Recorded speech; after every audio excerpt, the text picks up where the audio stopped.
We're on the air, Ellen.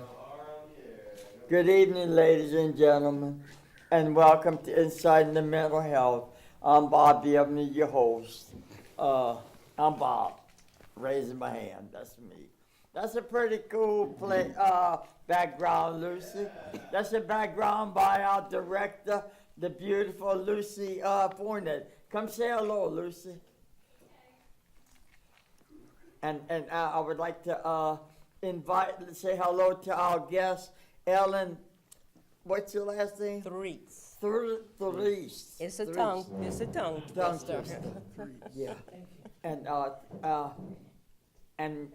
also right next to Ellen is our favorite correspondent and food connoisseur and computer expert, Richard Phelps. And right next to Richard is Mike Wetzel, who will be playing the harmonica tonight.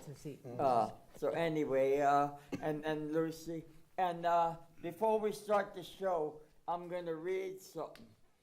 This is what I got in my IOP, intensive outpatient program, where I'm still going to after almost 4 months after being in the hospital for a month when I had a serious mental breakdown. That happened 5 months ago. Don't quit when the tide is lowest, for it's just about to turn. Don't quit over doubts and questions, for there's something you may learn. Don't quit when the night is darkest, for it's just a while till dawn. Don't quit when you run the farthest, for the race is almost won. Don't quit when the hill is steepest, for your goal is almost nigh. Don't quit, for you're not a failure until you fail to try. So that's some ideas, to think about. So welcome, ladies and gentlemen. I hope I look all right. I look all right? Oh, Yes. you look all right. I look all right. I look all right, Miss Gloria? Handsome. Thank you, ma'am. We would like to invite Ellen's mom, Miss Gloria, for watching the show with us. And so anyway, like we start off the show with prayer, and I'll start it off. Dear Heavenly Father, we come to you for guidance and imparting this message on mental health. Ellen is a mental health technician, and she will be giving us some expertise on the subject. We ask that we touch people's hearts and souls and maybe give them ideas on how to deal with their own problems, be it mental or maybe not mental, maybe it health-wise or financial-wise or whatever. Maybe we will impart the right message to people in Jesus' name. And we ask for grace and strength in delivering this message. Thank you, Jesus. Thank you, everybody. Thank you, everybody. Well said. Thank you, ma'am. That was a good prayer? That was a good prayer. Yes. Thank you. Yes, thank it you. was. That's Miss Ellen Threes. Threes. Or you can even say Ellen without the talk show, but I'm on Bob's talk show now. Okay. Mental illnesses are medical conditions that disrupt a person's thinking, feeling, mood, ability to relate to others, and daily functioning. Just as diabetes is a disorder of the pancreas, mental illnesses are medical conditions that often result in a diminished capacity for coping with the ordinary demands of life. Serious mental illnesses include major depression, schizophrenia, which I have, bipolar disorder, obsessive compulsive disorder, OCD, panic disorder, post-traumatic stress disorder, PTSD, and borderline personality disorder. The good news about mental illness is that recovery is possible. Mental illnesses can affect a person's of any age, race, religion, or income. Mental illnesses are not the result of personal weaknesses, lack of character, or poor upbringing. Mental illnesses are treatable. Most people diagnosed with a serious mental illness can experience relief from their symptoms by actively participating in an individual treatment plan. In addition to medication treatment, psychosocial treatments such as cognitive behavioral therapy, interpersonal therapy, peer support groups, and other community services can also be components of a treatment plan that assists with recovery. The availability of transportation, diet, exercise, sleep, friends, and meaningful paid or volunteer activities contribute to overall health and wellness, including mental illness recovery. Now, Ellen is, what is your title? Mental health technician. Mental health technician. Did you have to get trained for that? On the job training. On the job training. On the job Okay, training. okay. Where did you go to high school, Ellen? I was born and raised in Youngsville. I went to Como High. Como High. The Spartans. That's where The my daughter Spartans. went. The mighty, mighty Spartans. I worked at Como as a janitor. Really? Back in the day, in the 90s. Okay, yeah. okay. Yeah. It was a tough job, man. It was a tough job. Yeah, the kids were probably a lot nicer and more respecting of their Elders. and teachers back then, I would think. No, they were bad, but they're a lot worse now. They're a lot worse now. That would be a They terrible- didn't bother me, you know. Oh yeah, so graduated in '82, kind of couldn't find my way in college, spent about 2 years in college. Anything, I went from general studies to psychology, and I thought I was kind of leaning towards sociology, but when I got the opportunity to make some money, Yeah. I kind of put the education on hold. Yeah. Yeah. It's always money, you know. It seems Yeah. like it's always Yeah. money, you know. Unfortunately, ladies and gentlemen, you know, the world that I grew up in wasn't a money, well, it was somewhat a money world, but it wasn't like it is today. Now, the world definitely is a money world, you know. Money rules the roost, you know, unfortunately, you know. Unfortunately, but that's why we come on TV to talk to the people about God and love and prayer and all that, you know. And what you mentioned, reading from your notes about mental illness, one of the things you speak of is treatment plans and following through with treatment plans. Yes. And as a mental health tech, what I see is that a lot of patients, a lot of clients, they just don't follow through on whether the doctor gives them, whether it's medication, whether it's short-term, whether it's long-term treatment. Most do not follow through. And that's the recurring theme that social workers, the doctors, everyone on the treatment team encourages everyone to follow through. Ask for help. Don't be shy to ask for help, because more times than not, there's someone that has been through that which you're going through. Yes. Like one of my first, I think it was like maybe my third grade teacher told me, because sometimes I wouldn't want to ask a question. She goes, ask that question, because I can assure you 5 or 6 other kids are More to know it. wanting to know the answer, but somebody's gotta get the ball rolling. Somebody's gotta yes. start it off. Yes. Yep. Yeah. Why do you think it is people don't follow through on their mental health advice? You think it's because they don't believe it or they don't trust or? Well, unfortunately now sometimes the system is so clogged up with bureaucrats and politics and money that people tend to just not, they feel those that work in the field are not invested in them. So Okay. they themselves don't want to get invested in them. Okay. And lots of times it could be, and it goes either way. Yeah. Yeah, it goes either way. And then another thing, family support. Yeah. Education. You know, you have to get educated. That is very, very important, education. You have to And- get educated. And not many people are educated in the mental health field. And again, that's with a lot of alcoholics. After they've had some time, they've slipped. They've been in recovery 4 or 5 times. What is it? first drink is not enough, 1,000 is too many, the saying.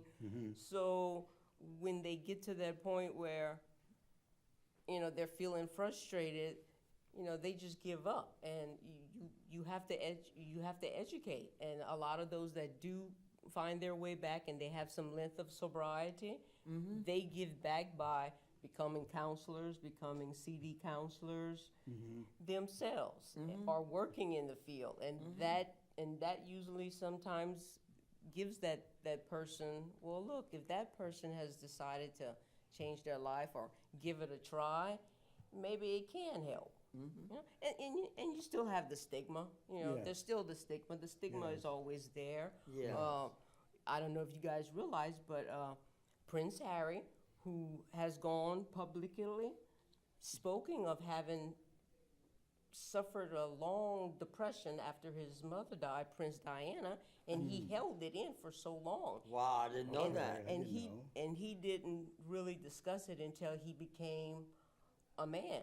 Yeah. You know, and his brother, Prince William, and his sister-in-law, they have started one of the many foundations, one of the many charities they do.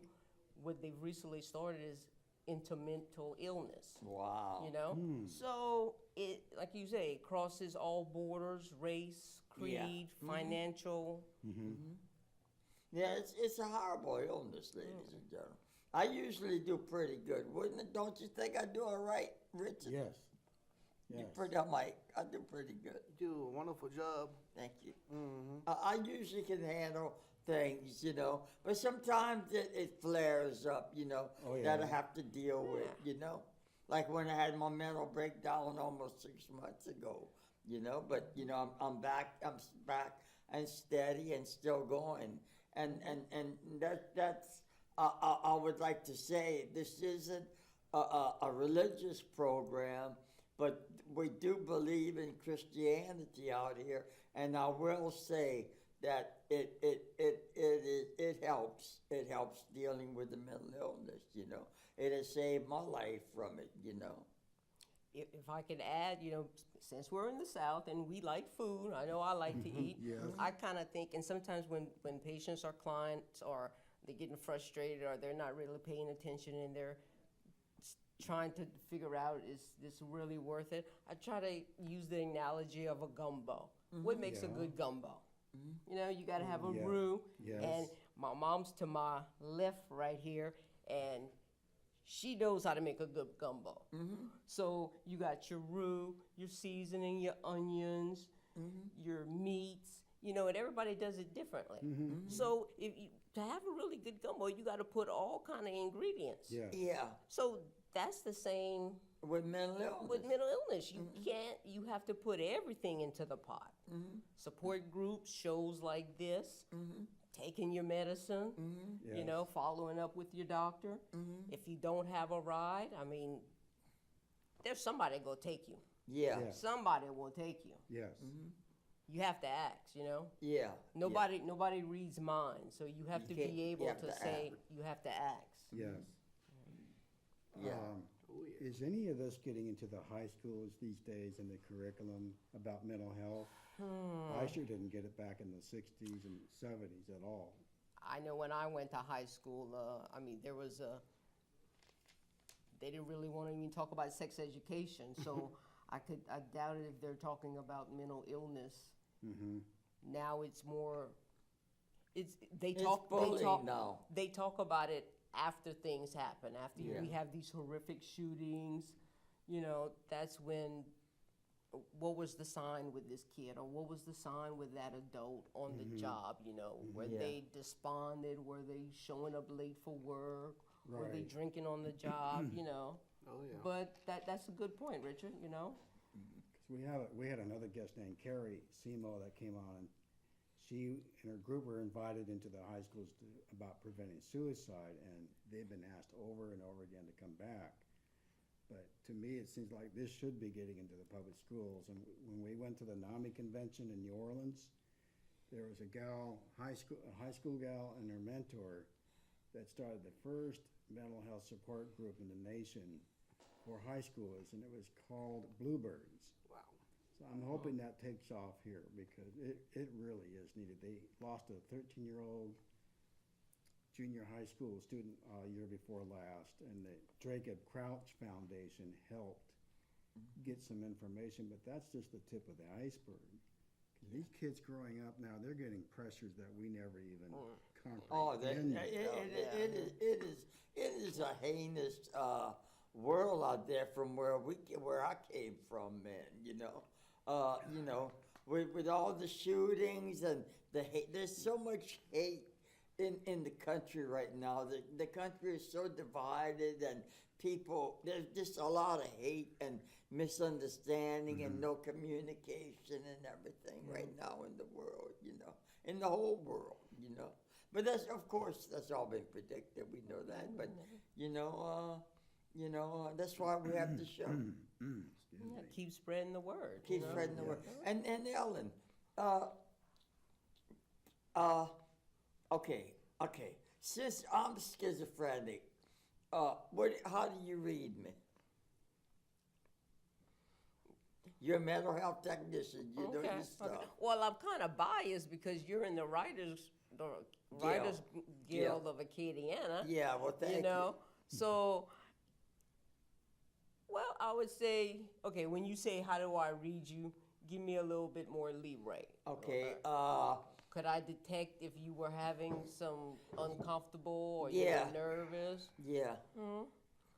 Well, yeah, I noticed you kind of do a lot of crossing of your legs and you kind of wrap the hands around. Yeah, I wash guess the I hands. am a little nervous today. Yeah. Yeah. So, I mean, that could be anything from the heat, the weather, maybe the pressure of the show, or even though you know me, maybe you wasn't figuring, well, is she gonna be kind of good? Is she gonna put a little spunk to show? Well, Yeah, and you are doing it. Would I have to carry the show? Yeah. So, and you've had a long day, I'm sure. And like you said, you had your last mental break 6 months ago. Yeah. So, it takes a cycle to revolve for the medicine to get in your system. Yes. So, I mean, that's the only thing I would. Well, you I see, would notice, she's yeah. right on. Yeah. She's right on. What attracted you to becoming a mental health technician? Well, like I said, I was kind of diddly-daddling in college. Then I a did that cousin, then a cousin of mine. Well, can I say her name? Yeah.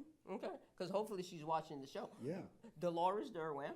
She was working at Acadiana and Oaks at the time, and they had a position that was open, and she knew I was kind of sort of interested in, one, finding a full-time job, and two, kind of getting into something close to sociology or psych. So she told me about the position at Acadiana and Oaks, did the interview, got hired, worked evenings and nights, a lot of nights, a lot of evenings, even when I didn't want to.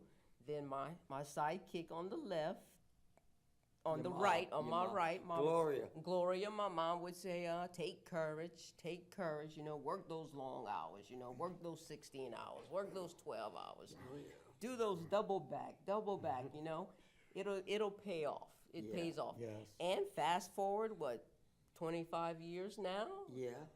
I was able to buy a home. Wow. And I bought the land, that family land. Yeah. Actually bought it from my uncle who lives in California. So he sold it to me because he knew he wasn't coming back. And then I went from Acadiana and Oaks to Charter Cypress. They merged. Now Acadiana and Oaks was maybe a 40-bed hospital, if I remember. We dealt with adolescents, children's. And one of the things I noticed that really changed, and again, that's politics, money. Yes. Back then, the average stay was 28 days. Whether you were in for schizophrenic, depression, bipolar, and then bipolar wasn't really a diagnosis then. Really?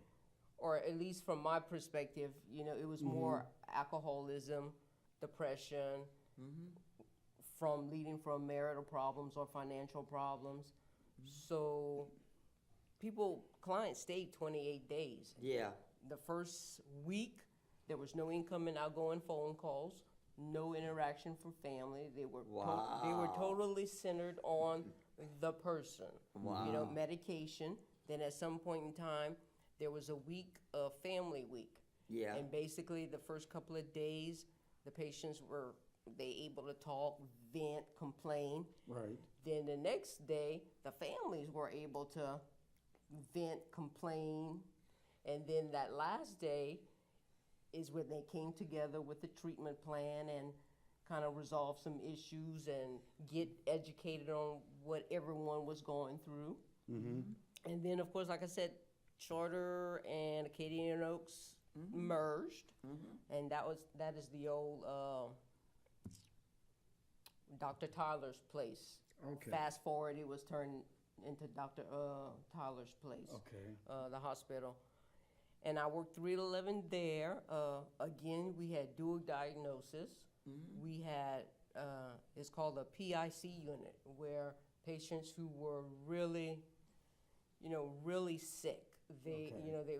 and it wasn't always just schizophrenic. They could have been like severely depressed, where they were suicidal. They were in a separate Area. department, yeah. Right. And then the adolescent and the kids were on a separate department, separate unit.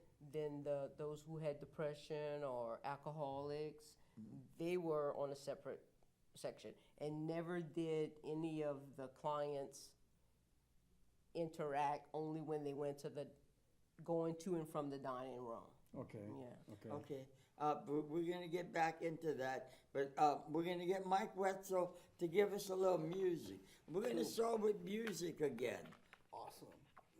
Thank you, yo. girl. This is great. All This is right, all right.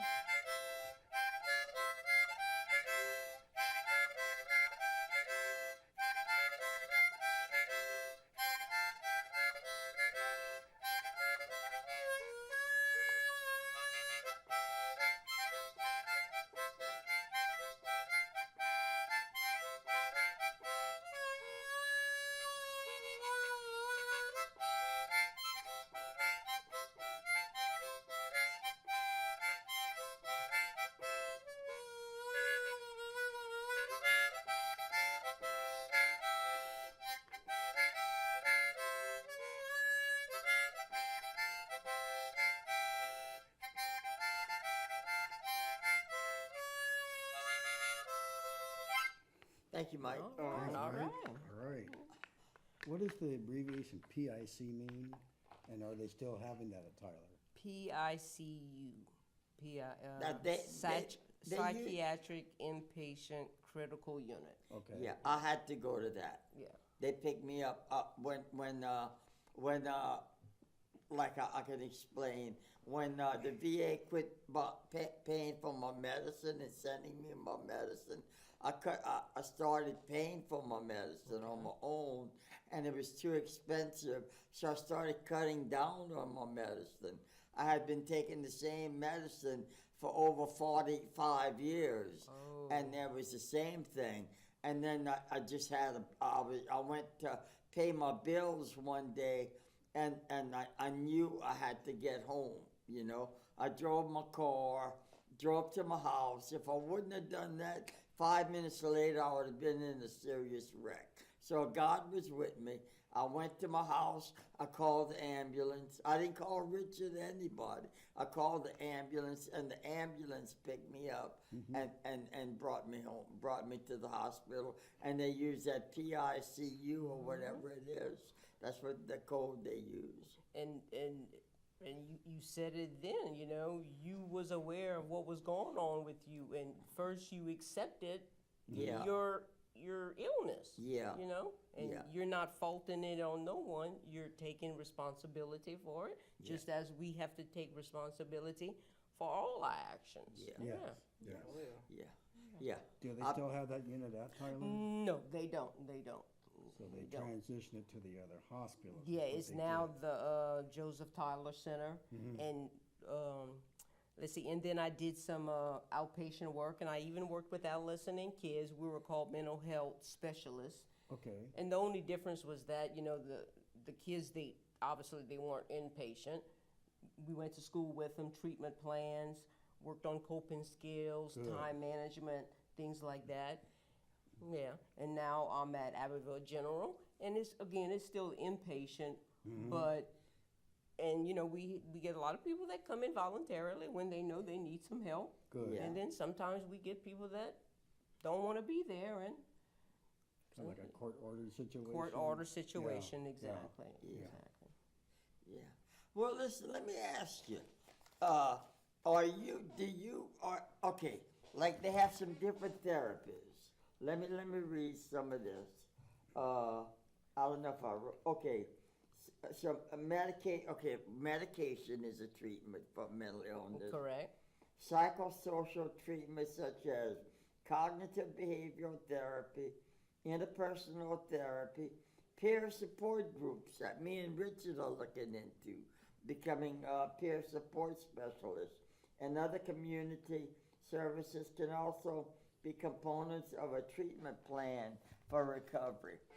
Okay, what is cognitive behavioral therapy? In a nutshell, basically, is just getting a history from the patient and just getting to know what led them to that particular behavior Okay. that got them in that situation, and it's a one-to-one therapy with the social worker, and they work on their skills, memory skills, recall skills, things of that nature. Yeah, like what I read, they try to put the person to think of things in their lives that they enjoy doing to make them to make them less afraid, less paranoid, and things they enjoy doing from the past and things they like. Kind of coping skills, if Coping- you will. Yeah. Find some coping skills. Some people it's music.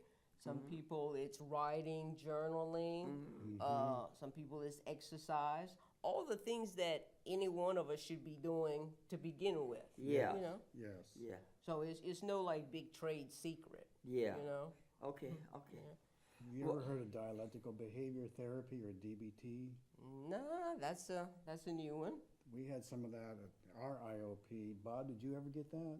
No, Okay. It's kind of hard to explain, so I won't go into it, but there's give a workbook. general. There's a workbook called the Dialectical Behavior Therapy Workbook. They put out a whole series of books, this particular publisher, but basically it gets into the coping skills. Deep breathing is a good one. When you feel that anxiety building up, like, oh man, I really messed up on this computer program. What am I going to do? It crashed. And they're going to get mad at me. Or a job interview. Those are nerve-wracking for me. But it's a different approach, but it also works. But big emphasis on coping skills, progressive relaxation. I like that, where you relax the muscles in your feet, your calves, knees, thighs, waist, stomach, upper shoulders, your head. We did that twice in one class, and half the class fell asleep. But it was good. It was, we needed it. But I kind of like the book. You can get it online through all the major retailers online, but I recommend it to go along with the cognitive behavior therapy workbook. And, a good therapist is going to suggest several things. I find Yeah. out. And of course, support groups. Yes. Whether it's family, whether it's NOMNI, whether it's working on the suicide hotline, I mean, there's, whether it's volunteering your time for any of the programs that, like the NOMNI always has the 5K walk or Yes. something like that, and I did that for like 2 or 3 years. So there's lots of opportunity out there. Yeah. Well, I'm glad you mentioned the walk. Lucille, if you can put up the photo for the walk. We got And flyers. you have your picture, Lucy? You have your picture? Your picture? She has it. I gave it to Okay. I don't think Lucille. she put it,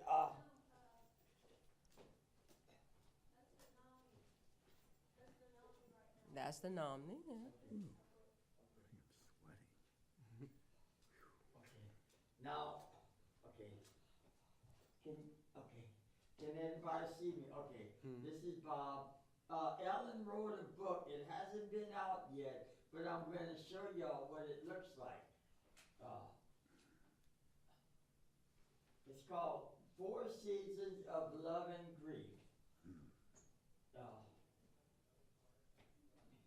This is the cover of a book. It looks like a nice cover. So, let me come back.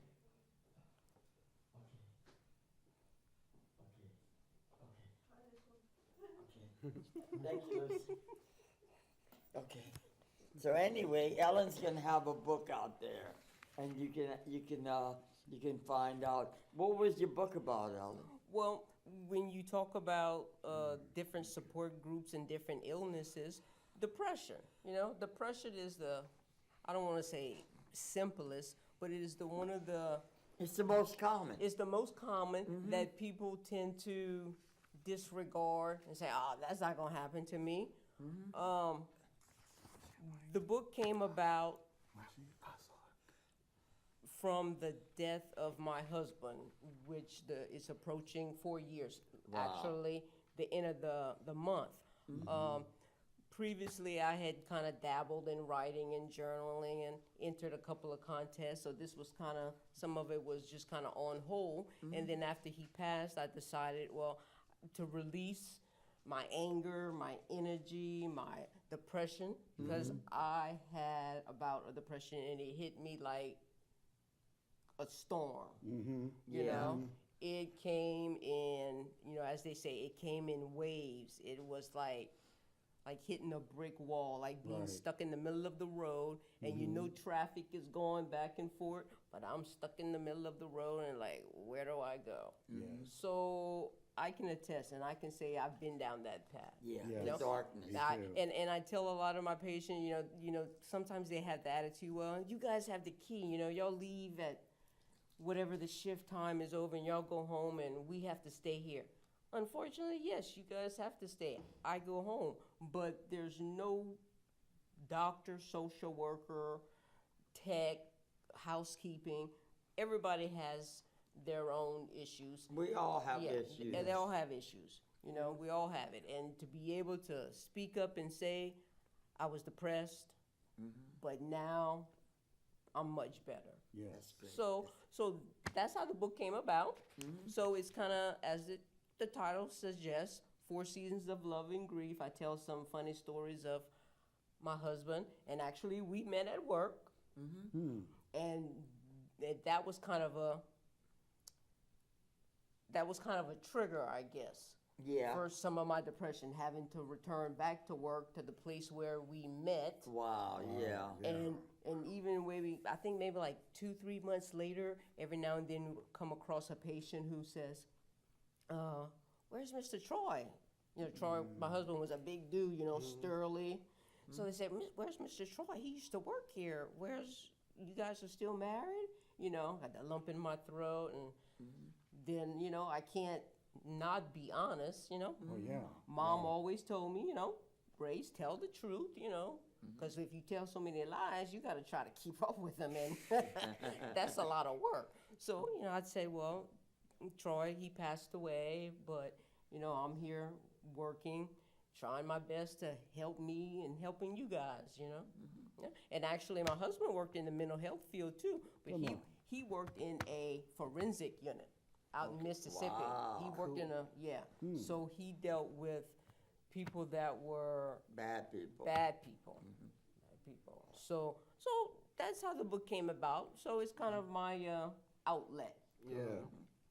Did the book, was the book good therapy for you? Oh writing yeah, about yeah, it? it was good therapy. I mean, there was a point in time where, and for whatever reason, between October and December, I couldn't write anything. Yeah. I was just been there, done that. I was just blank. I just couldn't. I just couldn't do it. Been there too. And then sometime January or early spring, May, June, July, I got all these memories and I'm jotting things down, and I hear somebody says something at work, and I tell a story. We went on a canoe trip, and we were on a boat on the canoe, and we got halfway through, what's this, out in Eunice, Whiskey-Cheddar. Oh, I've been there. Whiskey-Cheddar. Great, gorgeous place. Oh, yes. Not even 5 feet of water? But we were in the boat, I'm looking cute. He's got his big Saints fan. He's got Yes. his Reggie Bush jersey on. We're paddling. We flip over like 4 times. Then we figure out we're on the wrong end. We got the no. back. The back is to the front. The front Yes. is to the back. Okay. And we went on that trip with some coworkers. So they're giving us some grief. So stories like that. Happy time. Happy times. Yes. Oh yeah. I'm laughing because we got caught in the thunderstorm and it was lightning all over, and one guy was hitting the water with the paddles, and there's alligators, and we just wanted to get on shore so fast. I mean, it rained a half foot in half an hour. Wow. And Wow. believe me, that water rose up. So I remember my son all covered in a blanket, and I'm freaking out because I thought, oh my gosh, we're going to get hit by lightning. So I got a memory about Whiskey Chitta. Trust me. You got to take Bob. Yeah. You've never taken Bob on a trip? No, No. we haven't gone canoeing yet. We're gonna get Mike to play another song, Mike. Okay. I thought, you see, we right. It was gonna be a good show. Yeah.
Thank you, Mike. Thank you for being on the show. Thanks, Oh, no Mike. problem. I love the show. Thank you. A little bluegrass, I think I heard, huh? Yeah. Oh, we got a Got phone a call. call. See. Yes, caller. Yes, caller. Hey, Miss Allen, this Monica. Yes, hello, Monica? Yes. Okay, where do I know you from, Monica? Refresh my memory. I need to speak to Miss Allen, please. The one that's reading the book. Oh, Oh, she might. This is Miss Ellen. That's right there in the middle of the stage. Yeah. That's who you're talking to. She's the author. Oh. Can you see us on the show?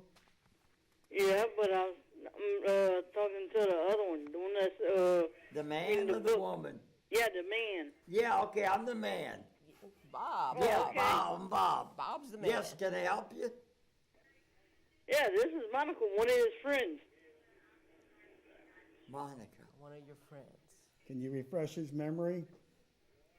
Oh, I dialed the wrong number. Yeah, this is a live TV show.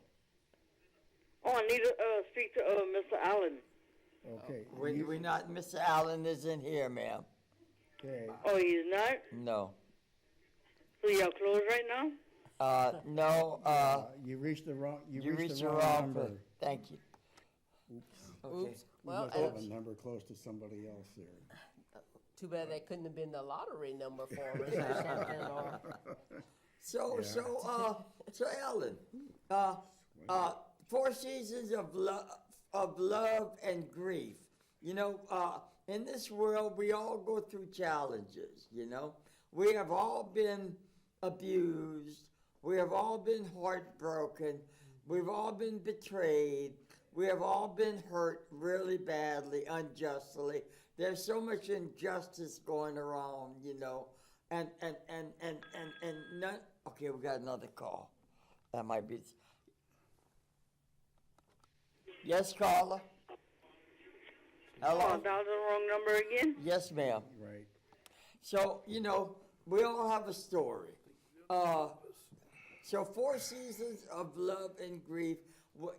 I'm sure your mother, moms, I got to say, I give all the kudos to moms, and moms are great.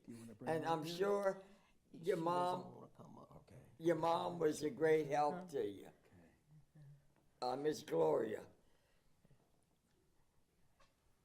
Say hi, Mom. Hi. Hello, everyone. She doesn't wanna come on. No, it's all right. She It's all right. doesn't. Was she Okay, like I involved? was saying before, moms are great, and I'm sure your mom helped you. Same person. Oh, definitely. At one point in time, I weighed 169 pounds. I lost 20 pounds. Because prior to his death, I was always trying to exercise. I did 5Ks, Wow. rode the Wow. bike, things of that nature. Good. So, and then when you added his death, I lost some weight. I was like 169 pounds. Now I'm at a weight, I'm not telling anybody, but let's just say most of it is her fault.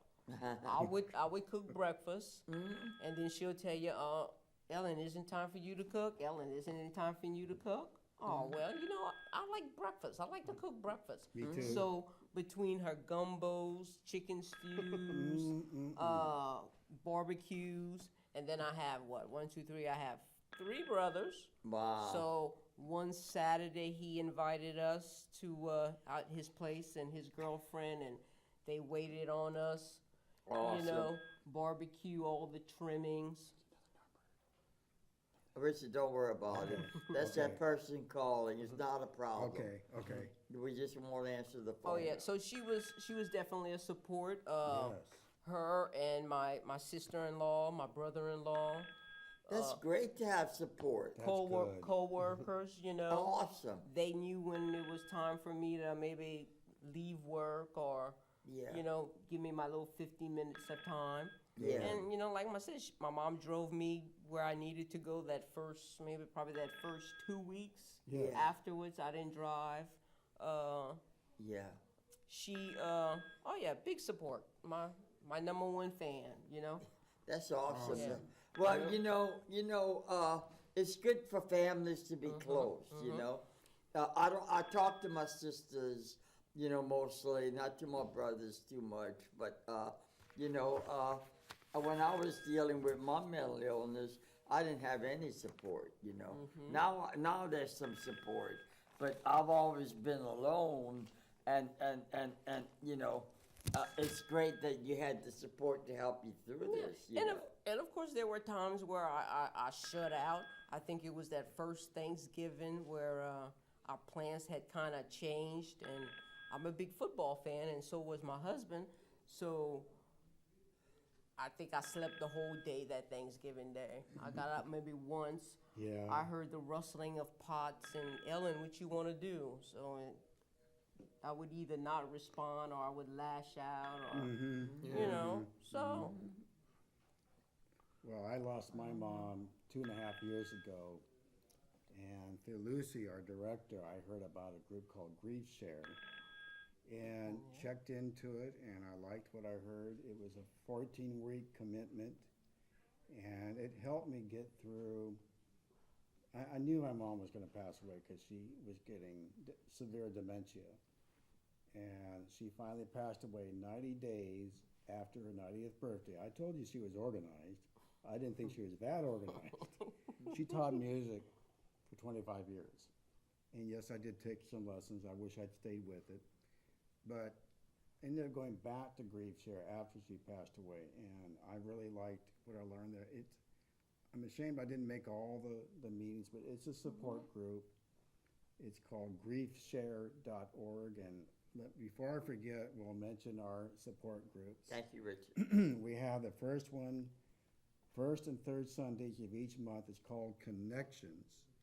Bob and I in Denver facilitate that group. Denver Nobles, ladies. It's peer and support. Alita. He's just recovering from shoulder replacement surgery, so keep him in your thoughts and prayers, by the way. And the other group that meets across the hall is friends and family of those with mental health issues, and it's also peer-to-peer. And then we have a third group that meets downtown Lafayette. And I forgot to mention the location, by the way, the first and third Sundays.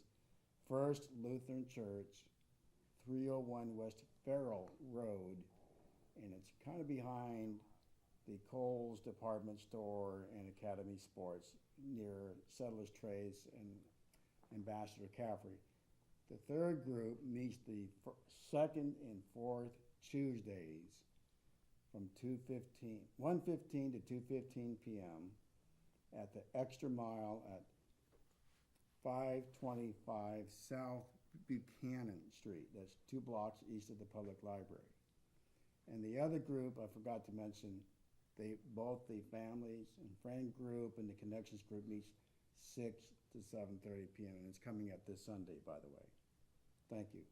And I can attest to Grief Share. I went through that program You as did well. too? And actually, in September, they're having an alumni group where it'll be more Bible-based. But before that, the 14-week program was group-based with Yes. DVDs. You watched a program, Yes. and you did your homework Yes, we had in the workbook. Yeah. the workbook's really Yeah. good. Yeah, definitely. And part of what you said about family, the support, no matter where you've been, what you've been through, you got to keep your family in mind, because Yeah. once family is gone, Yeah. you don't want to have regrets. One of the blogs or one of a poetry that I'm kind of in the midst of writing is secrets, or what is worse to take with you, secrets or dreams, Yeah, let me see if this is the same people. Yes, caller? Yes, I would like to speak to Mr. Allen. Okay, please. ma'am, you've been calling this number for a long time. You've got the wrong number, ma'am. I hope somebody's there to kind of direct her. Yeah, wherever. I guess not. So it's called Secrets or Dreams? Yes, secrets or dreams. What would you rather regret taking to your grave?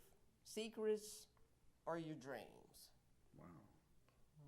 So then there's a little part of the dedication in the book I send to, because I give a shout out to my coworkers. I give a shout out to Okay. my family. I give a shout out to my in-laws. And then and when you was reading your poem that you shared with us earlier, you wrote this when you said you were what? In your 20s? I wrote the poem I gave y'all over there. Right. Yeah, I wrote it when I was in my 20s. And you remembered it. Now I can't remember what I wrote, Yeah. part of my dedication, but it's something along the lines of pebbles in the sand. Pebbles cannot stand alone by themselves. They have to be together. So that's the mental health field, Good. family, teams, organization, government, Yeah. cannot work alone. No, can't. we all need each other. And we're all connected, ladies and gentlemen, in some sort of way, And I can tell you, I can explain to you how we're connected. When two people talk to each other, there's a chemical experience going on in each other's brains. The chemicals are working. And if it's a pleasant conversation, the serotonin starts flowing. Exactly. And the dopamine and the neurotransmitters and all that. We're all connected. It shows that we're all connected. Now that you say that, this book that I'm reading, Leaders Eat Last, I can't think, I don't want to mispronounce the guy's last name, but his first name is Mike, but Eaters Eat Last, and there's a section in the book where he talks about how the reason companies, really good companies, mesh and stay together and become productive is because they keep that personal interaction. Yes. Instead of making it so high tech where everyone is just so disconnected from each other, and how the serotonins rise and the dopamine decreases when there's less stress and there's positive energy. So that's That's not a coincidence that you mentioned that, and I'm having to be reading that book. Yeah, yeah, yeah. Yeah. I just read something similar, and I should have brought it, and I didn't even think of it, about 10 things you shouldn't have to do to hire onto a company. And one thing that was emphasized was lack of communication. If they don't communicate back to you, if they have an opening or, that kind of thing, you should probably move on and get to a company that does communicate with you on a timely basis. And it was a very interesting article to read because it reflected upon the workplace, how employees got along with management. I've been in all kinds of jobs in my last 40 years of employment, like Bob has. And you can kind of tell the companies that are really with it and supporting their employees and those that are just adversarial. So I'm going to try to bring that next time, by the way. Okay. Mike, you want to play one more time, and then we're gonna do a close. Well, actually, can we a poem that wrote? Huh? Can we a poem that wrote? Yeah. It goes, maybe the sun will shine, and maybe you will smile once again, my friend. So don't feel blue. Smile for peace. Smile for me. Thank you, Mike. Mm-hmm. Good. I would have for my friend who was like mad at one of these shootings they had in Orlando, and I wrote the poem for him to make him smile once again. Good. Thank you. Yeah. Mike works at Albertsons. I Yeah. see him there all the time. Yeah. He's a great worker there. I'm on He's vacation. an institution. You're on vacation Oh now? yeah. Well, great. Yeah. What you deserve it. doing on vacation? Watching the Saints play and recording music Good. and being on this awesome show called Thank you. Inside Mental Health. Thank you, Good. Mike. Mm-hmm. Good. So, Alan, what do you have? What are your plans for the future? Retire in less than 10 years, I hope. Yeah. Okay. Yeah, and just kind of be good to myself, be good to my body, be good to my mind, be good to the people that are around me. Yeah. Yeah. That's always important. Help if I can't. If I can't help, I'll find you somebody that can help. You know. That's awesome. And then, of course, hopefully I can continue writing and getting Yeah, that's something what I else. was gonna get at. Find When some- this book comes out, do you have are you self-published? I'm self-publishing, so that's kind of the delay with it. Went anywhere from publication till the spring. Now it might be Santa Claus might bring me a book for Okay. Christmas. I don't Okay. know. I don't know. Because me and my editor, Linda Moe, she goes on Create Space. Oh. And she could help you Okay. if you wanted to go another avenue, which wouldn't cost you any money. Yeah, my second, third, who knows? Yeah. Definitely keep that in mind. Lucy, come say hello to everybody again. How you doing today, Lucy? Doing good. I like your hair, man. Thank You you. got beautiful hair. Richard, how you doing? Good. And she's the one that introduced me to Grief Share. Yeah, Oh, Lucy okay. did. Yes. Lucy had lost hers, but a few years back. Right, 2 years ago. 2 and, years ago. I was going through terrible pains and mourning, and Humana is the one that actually told me about Grief Share and that it would be a good support for me, and it Yes, was. yes. It turned into a real blessing. Yes, that's great. That's great. Thank you, Lucy. We Miss- had ours at, oh, come on, what is the name of the church? Asbury Church? We had ours at Family Life. Okay. But Miss Gloria, you Very want to? cons- In hospice. Oh, but yeah, Mom wanted me to just recognize the fact that I do a lot of volunteering. Okay. I volunteer with hospice, good. Okay. and I used to volunteer with Vita way back in the day. Wow. And I do God's housekeeping once a month. Everybody's assigned clean the church. Good. Awesome. Oh, What yeah. church do you go to? St. Anne's Catholic Church. Okay. And actually, I graduated with Father Mouton. Father Mouton and I graduated 1982 from Como. Oh, for heaven's sakes. Yes. Father, no, not. Father Jason Mouton. Do you know a priest called Father Brown? That's a Catholic priest. I don't know. Maybe not. I don't maybe know his not. last name. Okay. I knew it. Oh, yeah. But So, she- so she's kind of, not only she's my mom's sidekick, but I think she's my publicist too. Okay. All right. She's my PR person. How much time we got left, Lucy? How did you hear about Writers Guild? Well, actually, I had been going. I could get lost at a bookstore, and I had been seeing the group meeting back there, not knowing what it was. But eventually, the Meridio, the Abbeville Locals paper, Oh, yeah. they had the, the write up, what it was about. So I went, checked it out. 2 free meetings. Then you join. Mm-hmm. Yeah. Great for anyone who's looking to, again, connect, get some help, don't know where to start. Good place to start. Judy Landry runs it, and I think that's gonna be the close of it. Ellen, thank you for being on. Oh, It was a thanks for pleasure having and me. an Thank you, honor. Ellen. Oh, thank you, Ladies and Richard. gentlemen, All we right, thank you for great, watching. great. Miss Jackie Ballou, our underwriter, and our help. We say hello to you, Miss Jackie. I love you. Ed Bowie is the station man, the station director. He's been a great help. AOC is